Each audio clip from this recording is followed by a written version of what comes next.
So it's now time to introduce our main speaker, Danny D. From El Segundo. Again, thank you for joining us, and looking forward to Danny. Thank you.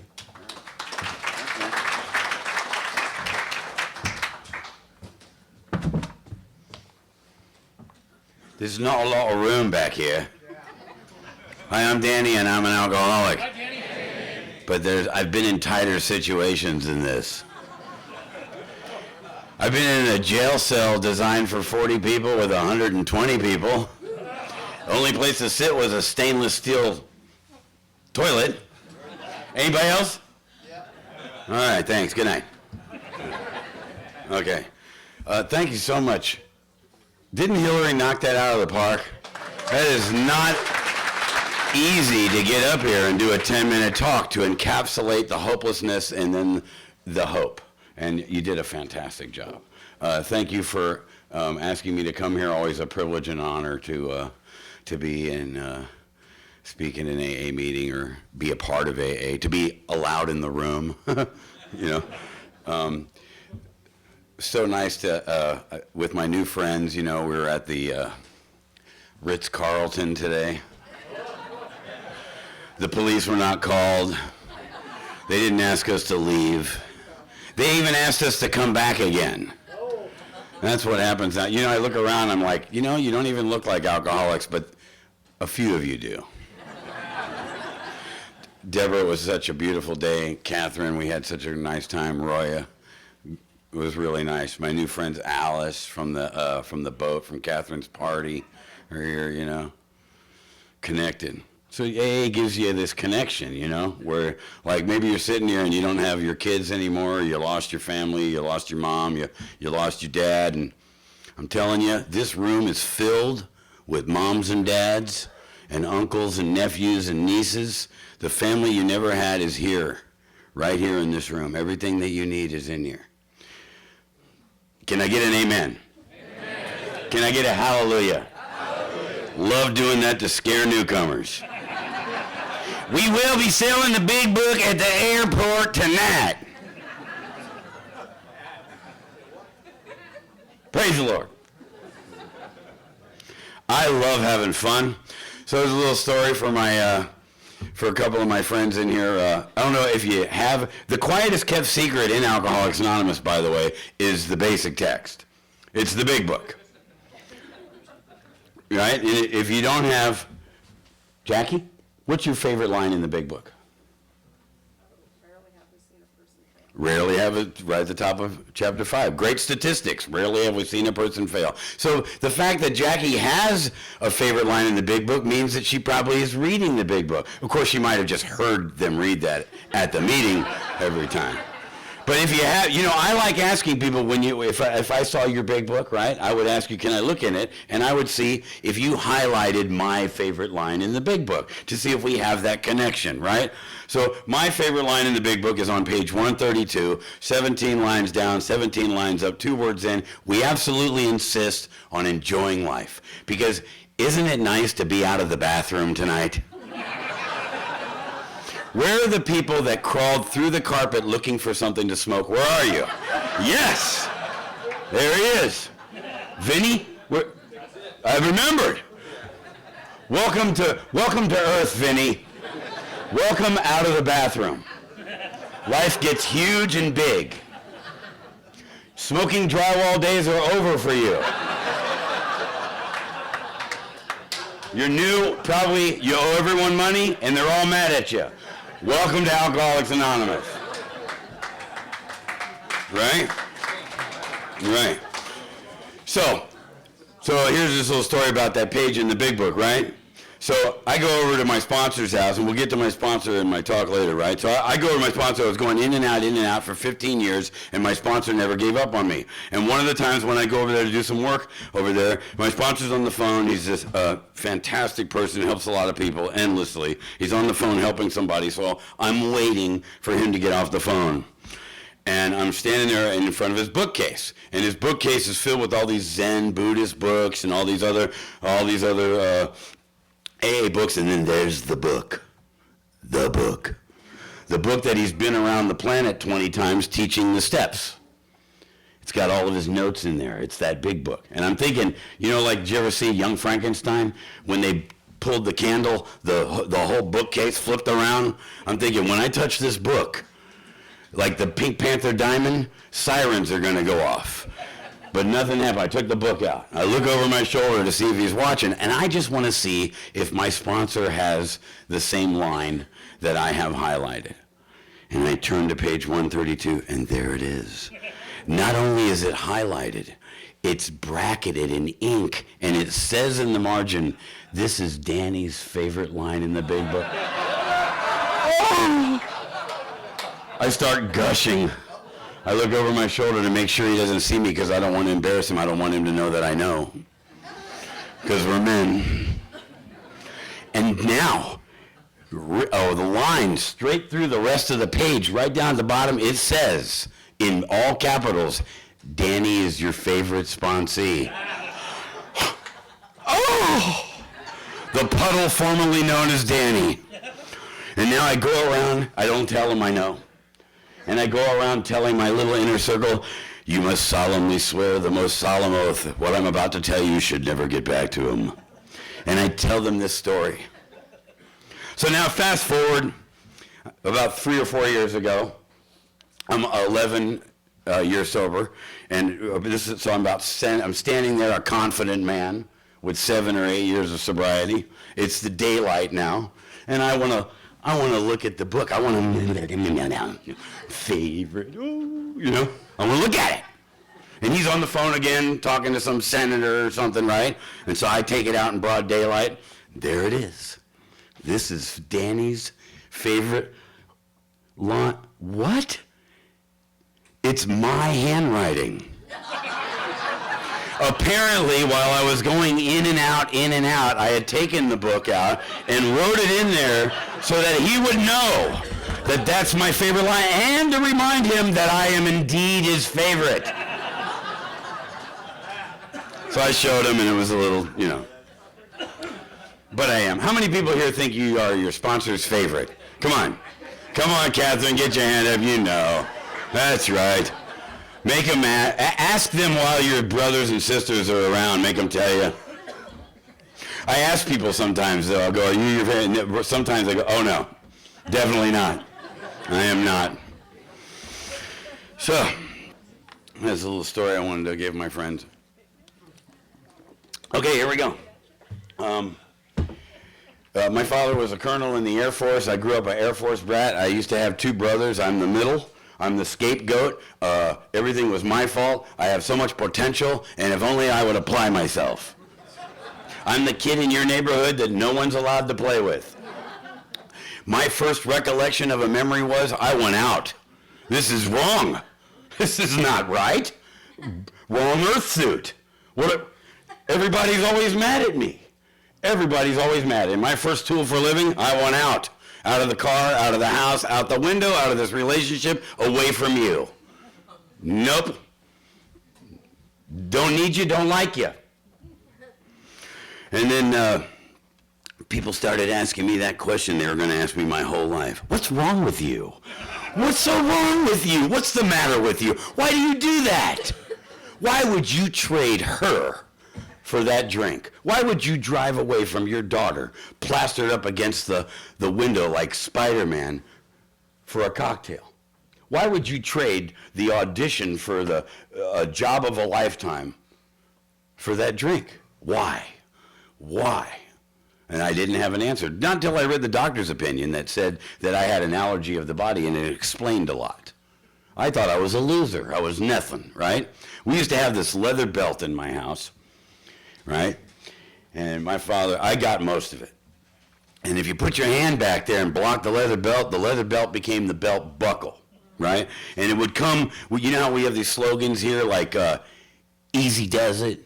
You know, like when you ask somebody something, they don't know what to say to you, they just go, keep coming back, whatever, right? Just let go, right? Let go. Boy, I remember that one when I was new. I don't know about you, but I'm a holder-oner, right?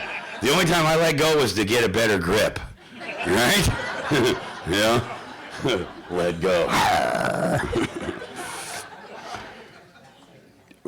So our beatings used to come with little messages, little jargon, like take it like a man, don't show your feelings, quit your crying, or I'll give you something to cry about. Remember that one?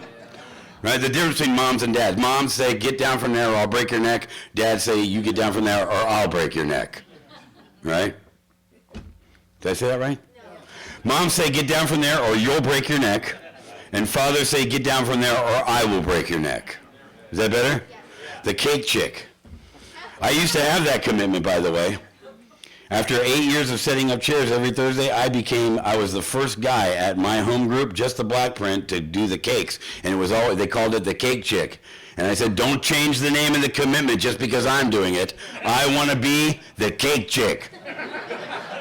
And you had to remember we're all the birthday people. We only gave the cake slices out to the people. And I would come out and you did a fantastic job, right? And I would do that. I loved that commitment, man. I thought, what is the commitment I can have that will humble me the most? Right? Bring the cake, do the candles, and then walk out there and bring you your cake. And man, I was good at it. I picked good cakes too. Okay, anyway, back to the story. Back to the whipping. So I was getting whippings, I was getting a whipping one time with an extension cord, and see, only in AA do people laugh at that. You know what I mean? If this was like the Kiwanis Club, you wouldn't laugh. But on the same page that my favorite passage is in, it also says that we think that laughter and cheerfulness are useful. Because to the newcomer, and welcome to you new people, if you didn't see us having fun, Vinny, would you stay? No. Of course not. No. Yeah, I've heard some people say, I've never been to a bad AA meeting. I have. I have. Just poison, no solution, people getting up there. No, now I'm going to go on into an opinion. But because of treatment centers, right, and because of poor sponsorship, people think they're supposed to get up here and talk about their feelings. We don't need to hear about your problem. We know what your problems are. We have them. We would like to hear what you did about your problem, to conquer your problem. There was a time, I'm sure, that there are many people in this room know that if some of the people would get up here and try to say the things that they would say, they would get yanked right off the stage. Am I right? Can I get another amen? Amen. Hallelujah.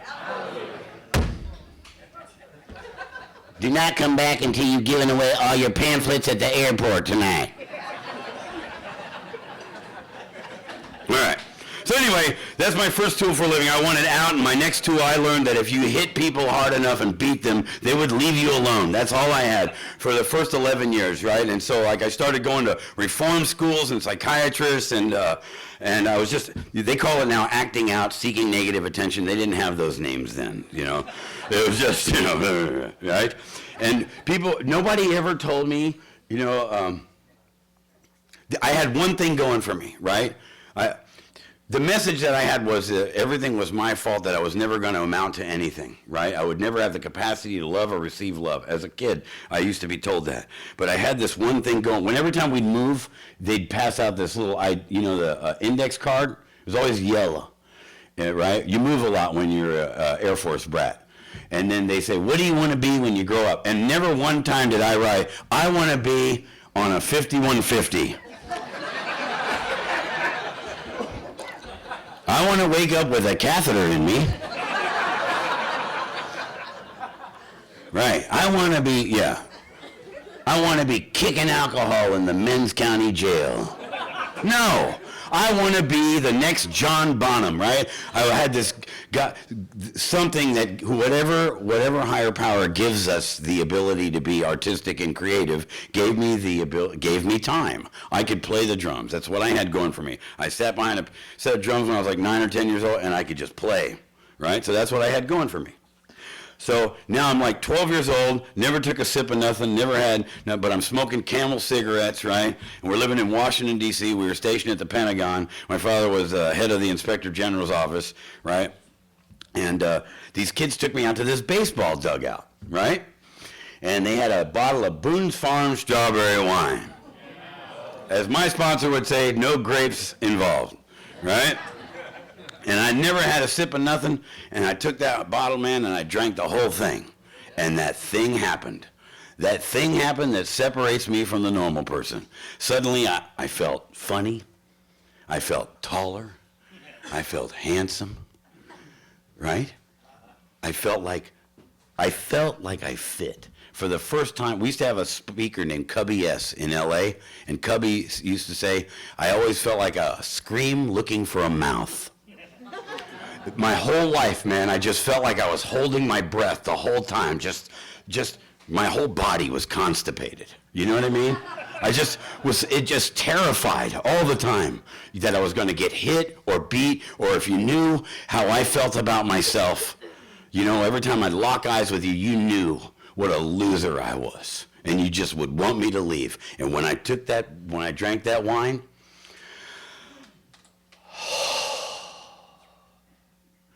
oh man, I fit in my earth suit. Hey, and then I started throwing up. I started throwing up the way, you know, like you think your socks are gonna come out, throwing up.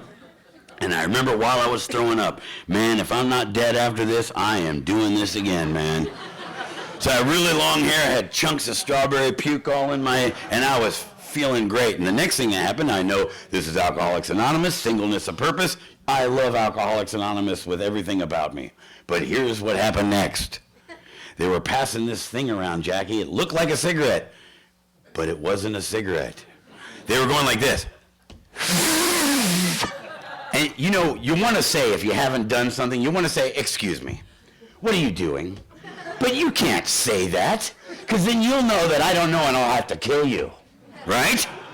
So you have to just act as if, right? And so they were smoking weed, and it wasn't like, this is a long time ago, it wasn't like the weed they have now that NASA is growing, you know, where one little hit can like cure eye cancer, you know? This was like the stuff you had to get a record album, and you had to clean the seeds out. It all had seeds. And the person that rolled my first joint didn't get the memo. Take the seeds out.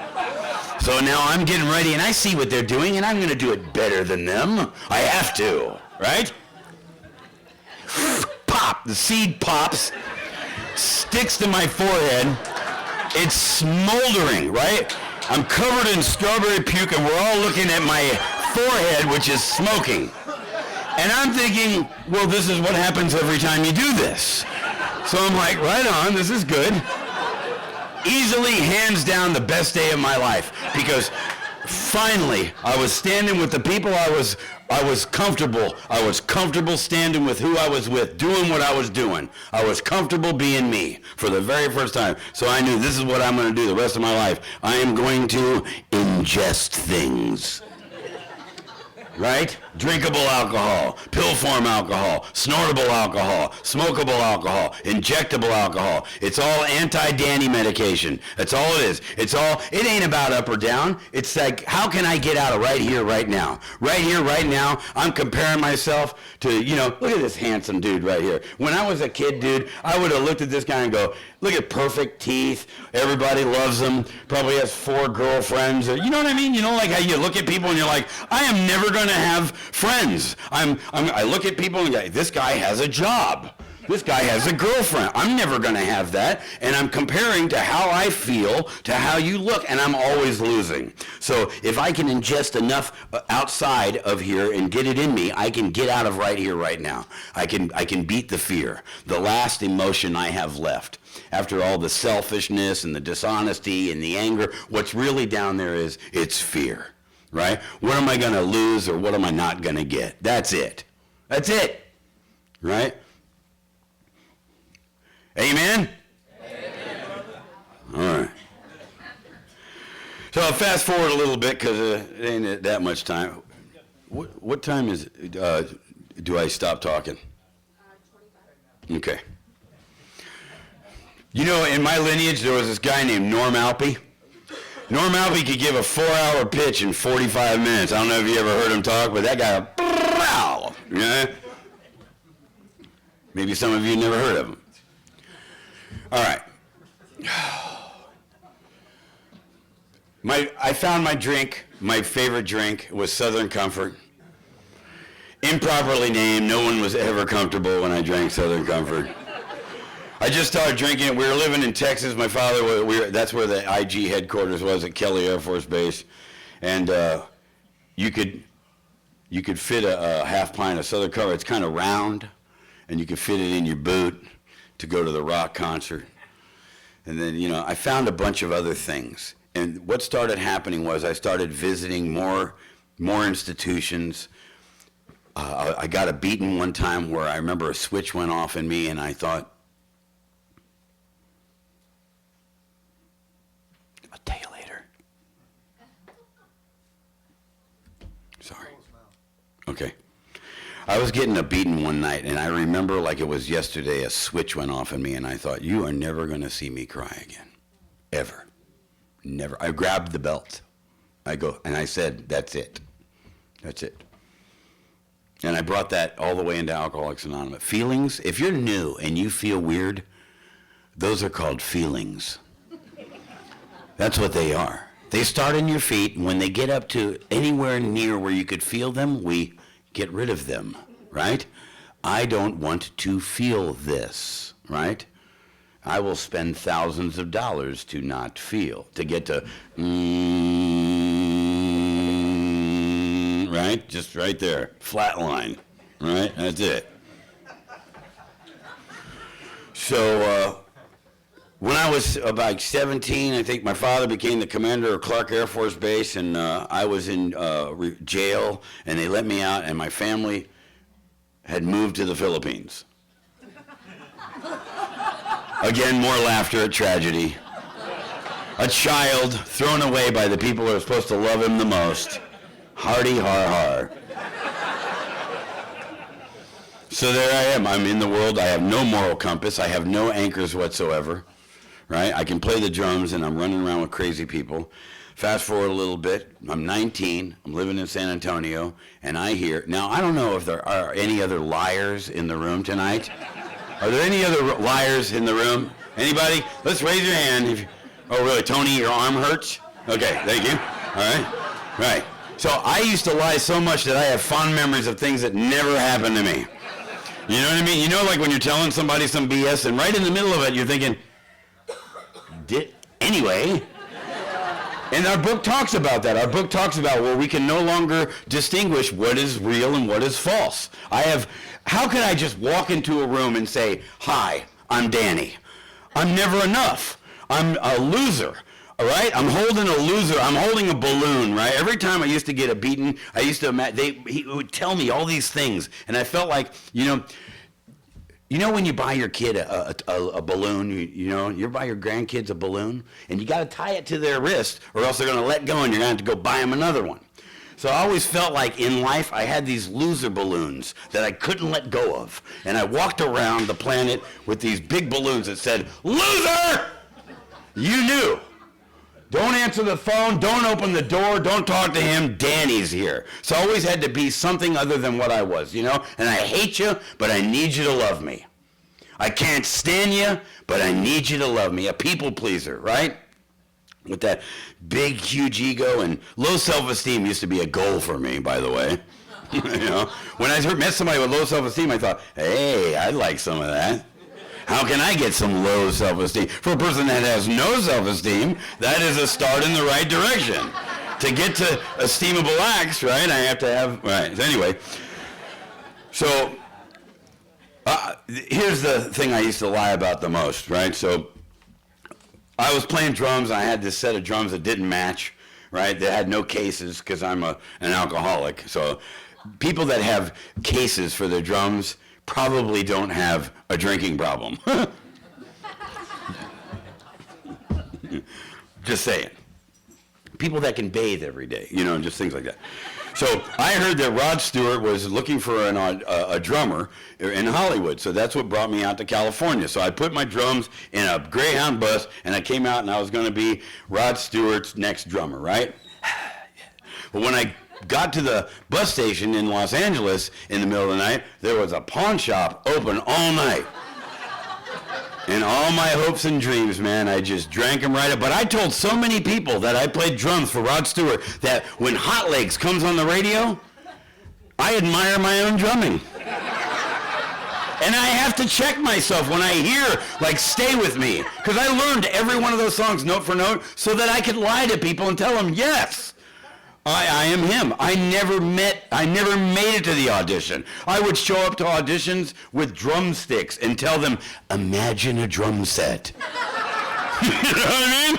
And they would look at each other like, is this guy for real? It's like an attorney showing up going, imagine me already have passed the bar. Just imagine that. Imagine. Or an artist saying, imagine that I can really paint. You know? And I would do that, and I really believed in myself, you know? Wow. Kind of. A belief in a lie. I was delusional. A belief in a lie. Everything about my life was delusional. And my life, all it ever did was just keep folding over on itself. And I didn't know why. I knew I was an alcoholic, but I had no idea what alcoholism was. I had no idea about the obsession of the mind or the phenomena of craving, or the spiritual malady, and how powerless I was, how I lacked a power, that I'm good at a lot of things, right? When I was like 19, I became an electrician. I'm a union superintendent. It's held me in good stead for a long time, right? I can bring power to a city, right? I can tattoo, I can play the guitar, I can play the drums, I can do a lot of things. I'm good at a lot of things. I can take apart a Harley with the right tools and put it back together. But when it comes to not drinking, for some reason, I can't do it. I've tried. This is not about stopping. You ever stopped before, Vinny? No. This is the first time you stopped? First time I'm trying to stop. There are people in this room. How many people have tried stopping many times? Right? There you go. Liars. I'm kidding. Remember? Never mind. It's a little bit of a tough room, bro. I'm just saying. I love you. I'm kidding. This isn't about stopping. It's about staying stopped. How do I stay stopped? Right? So is there a circle and a triangle on the front of this podium? No. So everybody, there is one. Okay, so we have this circle and triangle. I'm going to jump around a little bit. Just remember where I was, right? Okay, it's your job. That's why you're sitting right there. It's your job. What's your first name again? Aaron. Ara. A-R-A? A-R-A. All right. Ara. Put a U in there and you got aura. All right. Go with me on that. Okay, so in 1955 we adopted this symbol. Perhaps you've seen it. You're new if you see a lot of people. Debbie probably has one of the most beautiful circle and triangles I've ever seen on her finger right there. Came from her sponsor, right? And I have 2 rings on that my sponsor has worn while he's talked, right? And we have this circle and triangle. If you put it on anything, we'll buy it these days, right? It's on your medallion, right? And what that means, it's an ancient symbol, right? Mind, body, and spirit. Therein lies a whole human being seeking the balance that I've never had. And we adopted it, which is a nice word for stolen. We stole it in 1955, right?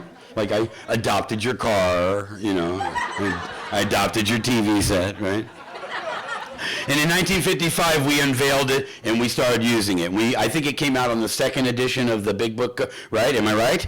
Hold me to it. I like the history. We lost it. I believe the Freemasons copyrighted it now. We don't have it. We never thought to copyright it. But am I right? Yes. Okay, so here's what we did with it. We called that first side of the triangle is unity. Unity's the body. I got to bring it to a meeting. Like I said, I'm good at a lot of things, but when it comes to not drinking, I can't do it. But me plus you is a power greater than myself, right? Look at the power in this room. So unity's the body. I bring it to a meeting. Recoveries of the mind, I got to work the 12 steps. They're over here, right? There they are, right? Recoveries of the mind, I got to work the 12 steps. I don't believe that like AA teaches me to be spiritual. This is just my own belief. I believe if you've ever held a little baby in your hand, you know, it's like this beautiful little ray of light. This is how I got to the 2nd step, okay? You know, when you hold a little baby, you don't hold that baby and go, now there's a liar. Oh, he's going to love Oxycontin. Look at him. Look at that. No, that's a perfect little ray of light. Perfect. That means, therefore, I got here perfectly.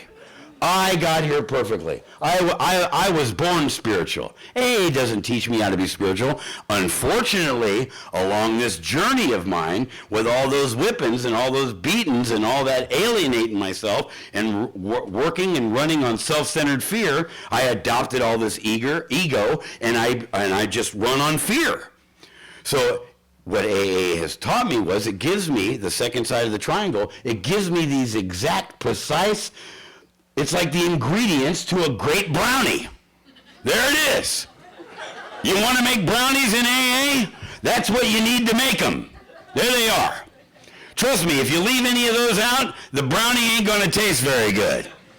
Have you ever had brownies without sugar in it? Ugh. You got to have the egg in there too, right? I hope somebody's totally brand new detoxing right now. They're like, what the heck is this guy talking about? I was talking at a convention one time, right, and I wanted a big book. I said, does anybody have a big book? And I kept talking about the big book, big book, big book, big book. And somebody brought me the little pocket one, and I remember there was like a whole section of people that were in treatment that were brought there, all the druggy buggies, they saved them this one section. And as I held up this little thing, I go, and here's the big book, and I watched their faces contort. They were like, big? Ask your sponsor after the meeting if you don't know, why do they call the big book the big book? And I bet Debbie will be able to tell you. Catherine will tell you. Catherine will organize your big book for you for a fee. What was I talking about, Ara? Oh, I'm on the second side of the triangle. So AA doesn't teach me how to be spiritual, right? It gives me these steps. It gives me these steps that teaches me how to get rid of the fear. Because underneath the fear, underneath the ego, underneath the guy that walked around with his fists up that asked you every day, I hope you have a problem and I hope you want to do something about it. Long days for Danny. Because I was taught by a very good teacher, right? That's who I was. But I learned that when I get rid, why should I do these steps? Why should I do a fourth step? Because what separates me from you is fear. And if I can get rid of the fear, right? Boy, did I hate my father, man. Obviously, for good reasons. Carried around in your watch pocket of your jeans, there's that little spot right there where we used to keep plenty of other things in there, right? Amen? I used to keep a hollow point .38 bullet, and that was for his brain, right? And I used to drink at him. Everything was his fault. Of course I'm a loser. Of course I got fired from my job. Of course she left me. Of course I can't be a dad. How could I be? Look who raised me. It's his fault. I didn't even want to write his name down in the column. I just wrote X. He didn't even deserve ink. He didn't deserve the 3 letters right? Screw him, right? And Danny, this is not his inventory. This is your inventory. We're not trying to absolve him. We're trying to, as my sponsor would say, how free do you want to be?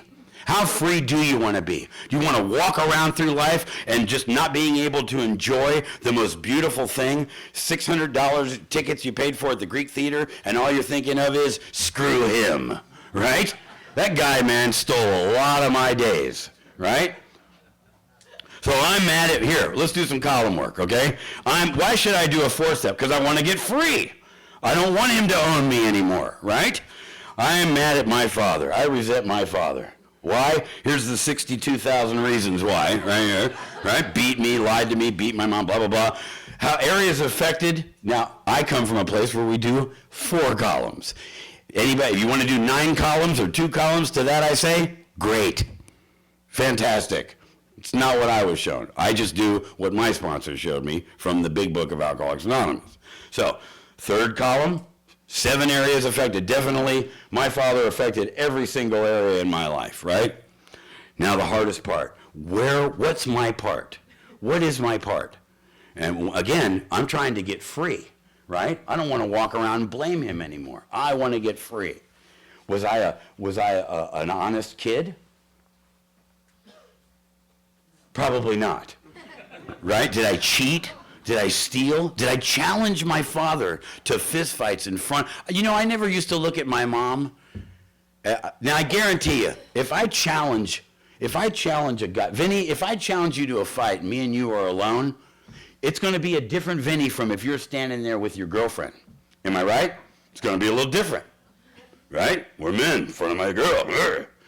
I had never looked at my mother as my father's girl. I just looked at her as my mom.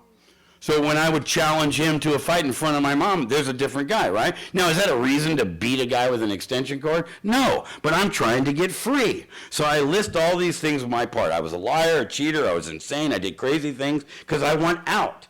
I want out. And I read this stuff to my sponsor, and nothing happened. I still rolled around life with a 38 hollow point bullet in there. It was for his brain. And this is, somebody asked me tonight if I would finish the story. I've never told at a podium, I think, how I forgave my father, which is a big one. So I'm an electrician, right? We bend pipe on these hydraulic benders, right? And I was working in these vaults, these nitrate vaults underground. And you ever see, you know the movie Jaws? You know that scene where they're drunk at the table in the boat and they're one-upping each other with scars? Oh yeah, and they're rolling their pants up, and they're one-upping each other. We know about one-upping each other, don't we? And me and this other electrician, we would meet at the bender, and I would say, yeah, my father used to beat me with a belt, and he'd turn it around and hit me with a belt buckle. And then the next time I come to the bender, he'd say, oh yeah, well my father used to use a small baseball bat. And every time we'd come to the bender, and we'd walk off, and we'd both say, yeah, well, screw your father. And he'd say, yeah, well, screw yours too. And we had that unity going. We hated our fathers. And what we didn't know was the whole time while we were doing that, there was a dude underneath this equipment working, and he was witnessing all this. And as I walked off with a piece of pipe on my shoulder and went, blah, blah, this guy from up underneath this equipment, who I didn't even know was there, said, yeah, but your father gave you life. And I told him, shut up, what do you know? Because I'm the kind of guy that hears things like a month later. And I kept driving and I kept thinking, you know, because by doing the step work and being willing, I've been able to quiet my mind enough to be able to hear the answer come. That's the whole reason we do the 11th step. I gotta sit still so I can hear. Usually the answer's in you. That's why you call your sponsor. You can call your sponsor. Hey, Debbie, yeah, I'm thinking about maybe I shouldn't go out with Jill again. What do you think? You remember Jill? She's the one that broke the windshield of my truck and put the garden hose in and turned it on for 9 hours. You think that'd be a bet? Yeah, it's not a good idea, right? But when we say the things, we hear how insane it sounds. It's just right? That didn't really happen to me. It was just an example. So as I'm driving down the road, I can hear this guy kept saying, I could hear it over and over, yeah, but he gave you life. Yeah, but he gave you life. And all the times I've ever blamed my father, I'd bring up that drink and I'd just drink it and think, F him.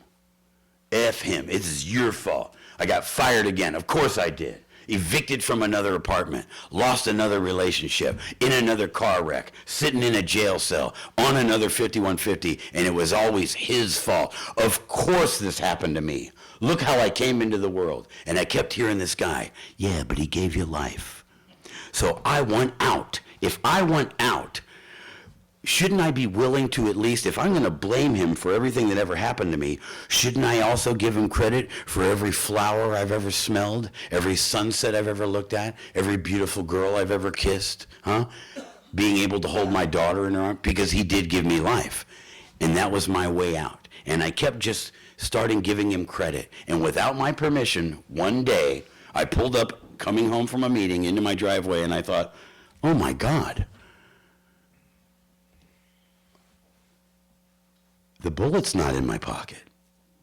I forgave him. It was never an option for me before. You know, when I resent somebody, I knew that, you know, when you need to make, you know, you harm me. I never knew that forgiving you was an option. I thought I have to walk around in my life and resent you the rest of my life. I can forgive you? Just like that? Really? Yes, forgiveness. I mean, it's when we do this work around here, right? And after we do the 9th step, as we go around and we ask people for their forgiveness, it becomes a lot easier for us to my experience was, it became easier for me to be willing to forgive you. because I had to go around and clean up the wreckage of my past and ask you, listen, I stand before you and I want to tell you I'm very sorry that the damage that I caused in your life, and I want you to tell me, what can I do to make it right? Whatever you need, I'm going to do it. And by doing that over and over and over and over, it has gotten easier and easier for me to forgive you. How am I doing on time? I can't see the... Where was I, Ara? Ara. He wrote notes. I like it. What? You were doing the audition. Okay. Rod Stewart. Yeah.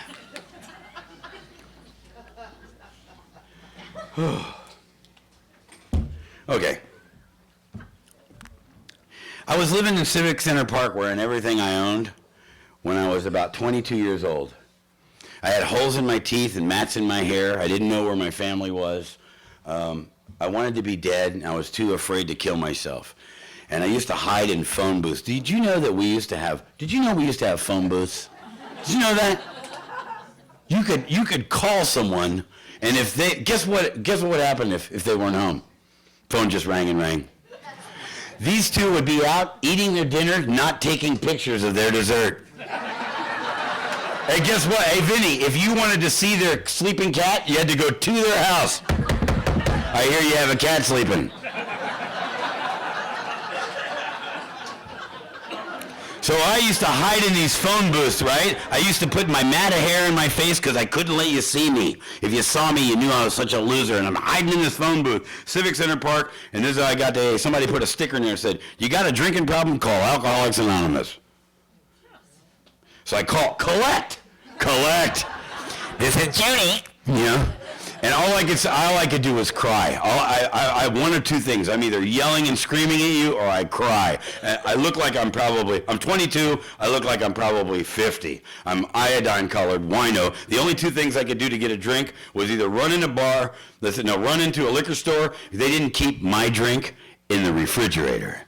They kept it on the shelf next to the mayonnaise. It's called Night Train, or MD 2020. It was 79 cents back then.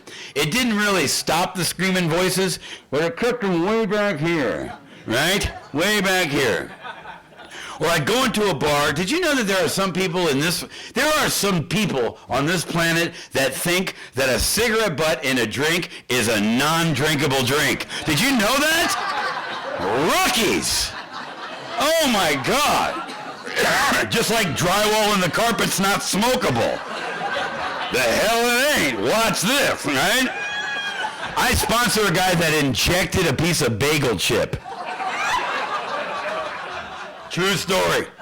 He didn't get high, but he was craving cream cheese for like a week. Yeah. I would run into a bar, right? And like, I would, that at the last call, the waitress would come over by the brass railings and bring all the drinks with the cigarette butts and the, whatever. Oh, don't make those faces. How many people in here have sniffed stuff off of a public bathroom? Come on, where are you at? Look at you. But isn't it funny when we come around here to the Canyon Club and we get 60 days, we're like, hey, is that water filtered? Right? Oh, hey, that birthday cake, is it gluten-free? It's gluten-free, right? You're like, are you kidding? 4 months ago, you were like a size none. Right? Now you're worried about gluten? If anybody needed gluten, it was you. Get her some gluten. Right? It's complacency. I don't want to forget where I came from. I don't want to forget that I would roller skate in the rain on the freeway to get a drink. I will do anything. So she would bring all these drinks, and I would take these drinks. I had them underneath the only shirt that I owned in 2 beer pitchers without the handles on them, or Tupperware. I don't know what it was. And I'd dump them all in there, and I'd go out behind the bar, and I'd take the empty one, and I'd strain it through there. Well, come on.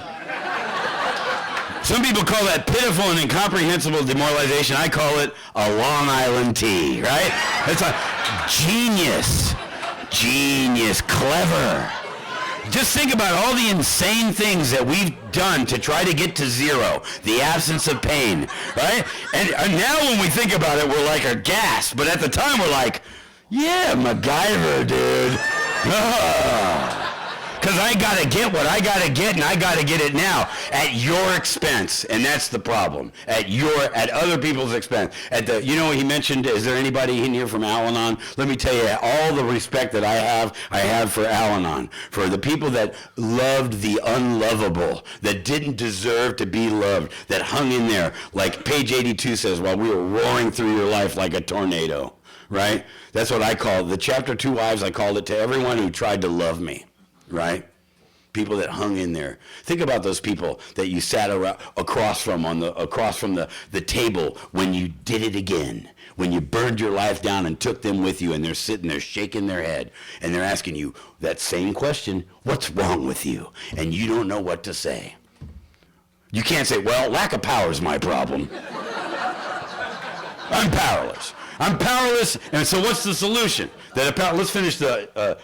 I don't want to leave you hanging on the triangle. Let's go back to the triangle for a minute. Unity's body, I bring it to a meeting. Recoveries of the mind, I got to work the 12 steps. Having had a spiritual awakening, as a result of these steps, guess what you win? You get to walk across the room. You get to go out there at the beginning of the meeting, and instead of talking with all your friends, right, you get to go find the person furthest from the door, and you get to walk up to that dude, and you get to say, how you doing? You doing okay? Do you have a place to sit? I love that this meeting saves that back 3 rows. I love that. I like that. So that's what you get. You get to hook it up with service, right? I get to be helpful. A person that used to only be a burden to people now gets to be useful, right? The constant thought of others. That's the secret. That's the big secret, right? Page 62 says selfish self-centeredness. That we think is the root of my problem. Well, we all talk about contrary actions in here. What's the contrary action to being selfish? Being selfless. Selfless, right?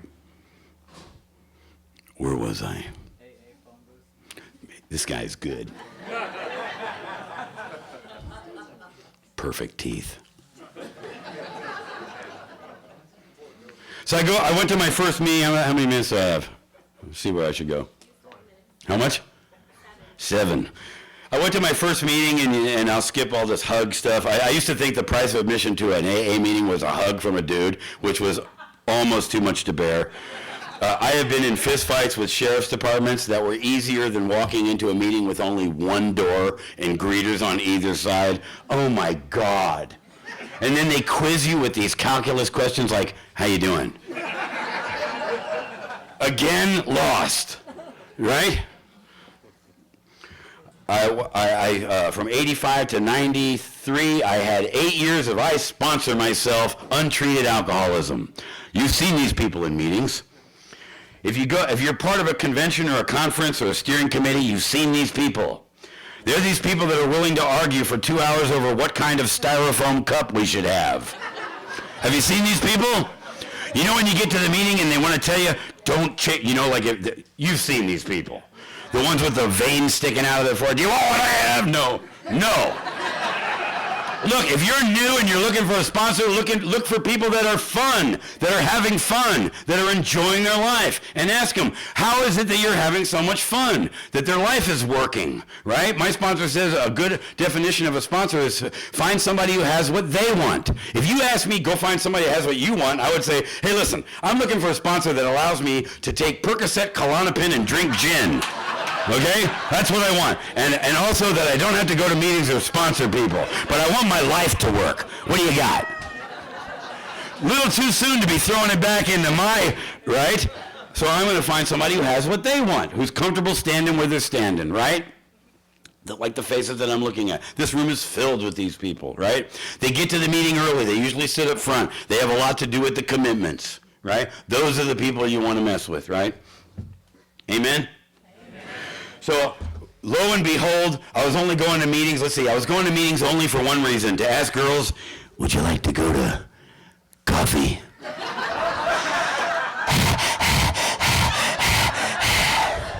Oh, I can see you guys like coffee too, huh? I'd get to the meeting 20 minutes late and leave 10 minutes early. Coffee. And they'd say, boy, Danny, do I not want to have coffee with you. And of course I went back out. And I went out and I took a drink, and for 15 years, man, every morning I'd get up and I'd want to not take a drink, and I could not drink. I just had to drink. And I was living with this girl named Vicky Smart, and I owned 3 things. I owned a red-nosed pit bull named Brooklyn. I owned a Honda Civic with no windshield, and I had my tools. I had it going on. But this girl, Vicky, loved me, and she was a good AA member, man. She had like 12 or 14 years, Vicky Smart. And every night she'd pull around, and I'd go to work, and I'd come back, and just to get to the absence of fear, it would take me every night 10 king-size Coronas, that's 200 ounces of beer, a quarter ounce of OG Kush, and about 15 to 20 Klonopin. If you don't know what Klonopin is, it's like Valium with a cape. Super Valium. That's what it would take me from the time I got off of work to go to sleep, just to get to... And every night Vicky would pull around, and she'd put the window down. She'd go, "Going to an AA meeting tonight, Danny?" And I'd say, "Yeah, tell him I said hi." Right? I had no idea how to do column work, but if I did, it would have looked like this. I have a resentment towards the entire fellowship of Alcoholics Anonymous, and here are the 40,000 reasons why. Right? It affects every area, and if I knew how to do column work, my part would have said, the real deal is, honestly, because I know that I am never going to know what permanent sobriety feels like, and I am never going to be asked or be a part of a member of this group. So therefore, it comes out, you know when you see the guy at the back of the room like this? Say hello to my neck. Yeah, guy, that was me. This means, boy, I could use a hug. Right? Give me a, how do you know, where I came from, you don't know how to do that. How do you do that? I totally understand when they say, get a bunch of guys' phone numbers and call them. Let me get this straight. You want me to call a guy, and I'm not going to be asking about hooking me up with a girl, getting drugs or alcohol or money. You just want me to call him. So I call him. Hey, how you doing, Bill? This is Danny. So I'm calling you. And hopefully, because he's been through that too, he's going to let you off the hook. Because all you have to do to an alcoholic to have a conversation is ask him, how are you? And they'll talk for 20 minutes. You don't need, all you got to do is call them. You just got to call. You got to call. You got to call so it becomes a knee-jerk reaction. If you play shortstop, you know that for a grounder, the glove has to start in the dirt, and then you come up. And if you box, you know that if you throw a jab, this hand has to stay here, or you'll get hit in the face, and it becomes a reflex. So we call our sponsors every day, every day, every day. Why? So when you're standing in front of the liquor store, or you're holding your girlfriend out the window by her knees, or thinking about, or whatever the reason is, automatically you're just going to go, I'm calling you. I'm going to defer my thinking to another person, because right here, the second step says, my brain is broken, right? I'm insane. Of course I'm insane. Knowing what I know about myself, right? Knowing what you know about yourself, for you to pick up a drink is absolutely insane, right? And when we realize and we understand that, that's the sanity that we're talking about, that I understand the insanity of the first drink. Am I right? Yeah. Can I get another amen? So one night, Vicky pulled around, man, and she said, hey, she got out of the car, opened the door, and she said, I'm going to a meeting tonight, Danny, and if you don't get in the car, I'm not feeding your dog, you're not sleeping with me, and you're not staying here anymore. So I got in the car, because I'm not stupid, right? And she took me to this meeting called Rodeo. In the 90s, 900 people, Jimmy Choo, Prada, Dolce & Gabbana, right? All the women are wearing Tory Burch dresses, right? And all the guys have on Armani suits. They all have veneered teeth, 9-digit salary, and I'm in the back like Pigpen with 2 handful of loser balloons. Great. Great. I've been going in and out for 15 years. People that don't understand the first side of the triangle, unity, are asking me questions across the room. Have you ever had somebody ask you this? How many days do you have now? That is not unity. That's division. You're going to make me feel so bad and embarrassed that I don't want to come back here anymore? Not your job. Bad. Bad. Bad AA member. Bad. So I get in the car, and she takes me to Rodeo, and I'm sitting back there all the way in the back. all the way in the back, and I got to just finish this little quick story. Can I? This is how I met my sponsor. I'm sitting back there, and all my life I just knew never am I going to make it. I'm never going to know what it's like to be sober. I'm never going to be a good dad. I'm never going to have a good job. I'm never going to be married. I'm never going to be a loving person. I'm never going to be kind. It's never is my mantra. And this guy named Earl got up there, and he started talking, and I heard in my head, as loud as I'm talking now, maybe.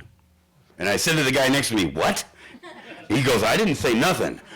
I didn't recognize that it was my voice saying, maybe you can do it. Maybe you don't have to die. And I asked that man to sponsor me. And for 15 years, man, he did not give up on me. He didn't say, you know, I can't sponsor you anymore because you didn't call me Wednesday at 2:12.